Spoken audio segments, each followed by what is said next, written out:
You ask Tiger to solve. This deals with linear equations with one unknown. The final result is I equals 2. Let's solve it step by step. Simplify the expression. Group like terms. Combine like terms. Group all constants on the right side of the equation. Add 8 to both sides. Simplify the arithmetic.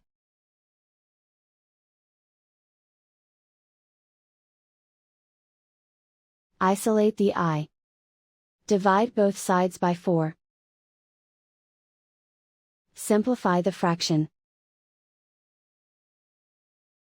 Find the greatest common factor of the numerator and denominator.